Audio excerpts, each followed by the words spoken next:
Imagine a vast repository of all the knowledge and wisdom mankind had accumulated over centuries. Now imagine it disappearing in the blink of an eye. Well, what if I told you that such a catastrophe almost occurred, and the story behind it is more fascinating than any sci-fi thriller? This is the tale of the great Nalanda Library in India, an ancient center of learning so vast and influential that losing it nearly tilted the trajectory of human history. Stay with me to uncover how one ancient library quietly saved humanity before its devastating fall. First, let's set the scene.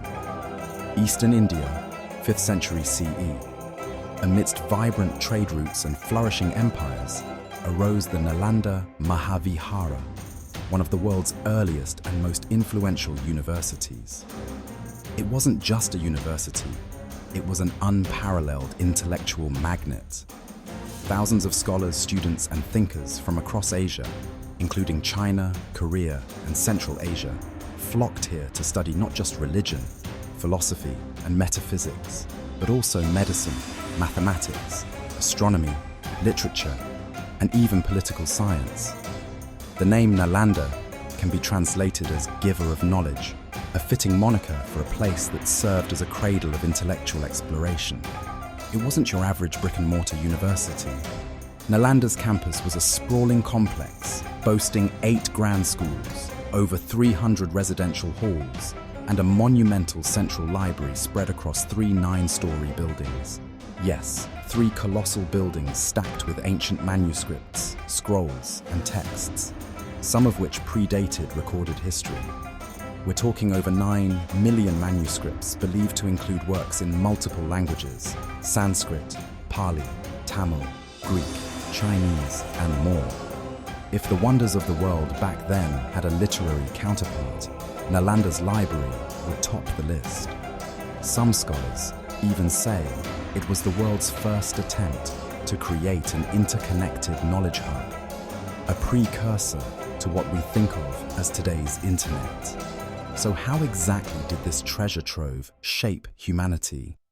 Picture this: 2 students discussing a mathematical theorem on Pythagoras centuries before it was introduced to Western Europe, or a medical apprentice learning surgical techniques later rediscovered during the Renaissance.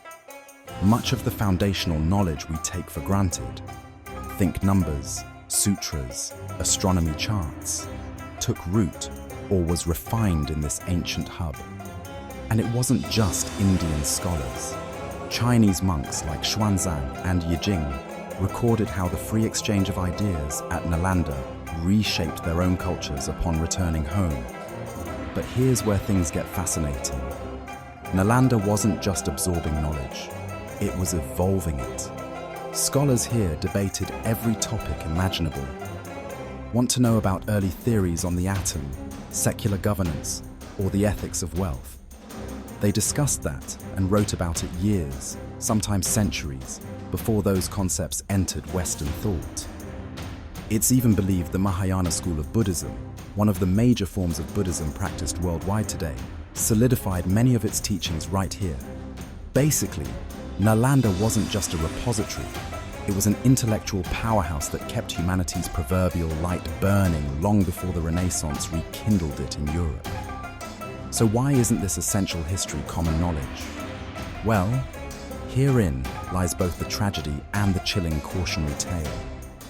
In the 12th century, Nalanda faced the unthinkable destruction during a series of invasions led by military leaders who saw the institution and its knowledge as threats. Thousands of monks were killed, texts were set aflame, and the libraries burned for months. Yes, months. Imagine the scale of the devastation when ancient palm leaf and parchment manuscripts could fuel a blaze for so long. Among the countless casualties was the preservation of diverse ancient ideas, leaving knowledge gaps that even today's historians lament. It's heartbreaking to realize how much we lost in that fire, but all hope wasn't extinguished. In a plot twist, a handful of students and monks saved some vital texts at the risk of their own lives. They crossed dangerous routes to carry these documents to neighboring Tibet, China, and Nepal. Over centuries, these rescued works mingled with existing local knowledge systems, ensuring that even as Nalanda fell, its intellectual legacy endured.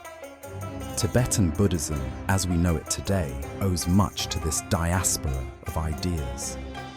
Similarly, those Chinese travelers who once studied there took pieces of Nalanda back east. Can you believe early Chinese encyclopedias and manuals on medicine still hold faint traces of this incredible center? Even European savants who knew nothing of Nalanda indirectly absorbed its wisdom through Arabic translations carried from Central Asia. The modern pillars of science, art, and philosophy bear distant marks left by this lost constellation of knowledge. Here's something to chew on. Had Nalanda survived in its full glory uninterrupted, our modern world might have advanced much earlier. The scientific method, medicinal practices, astronomical understandings, all were brewing millennia ago. But isn't that the ultimate beauty of Nalanda's story? Despite fire and ruin, its ideas lived on in whispers and echoes, proving that real knowledge transcends even the harshest attempts at silencing it. And here's the kicker. In the last 2 decades, the Indian government, in collaboration with international organizations, has revived Nalanda University. While it's nowhere close to the monumental scale of its ancient counterpart, the rebirth is symbolic, a nod to the belief that knowledge will always find its way.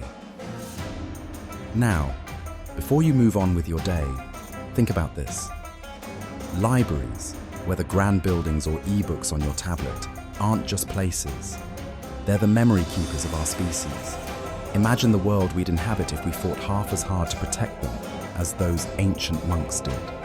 So, the next time you pick up a book or walk into a library, remember Nalanda and the countless lives that risked everything to ensure knowledge never perishes. And that, my friends, is why the Great Nalanda Library is not only a historical hidden gem, but also a reminder of the resilience of human ideas. If you found this story as fascinating as I did, share it with a fellow history buff and hit the like button. Ready for more hidden gems? Hit that subscribe button and see you in the next episode.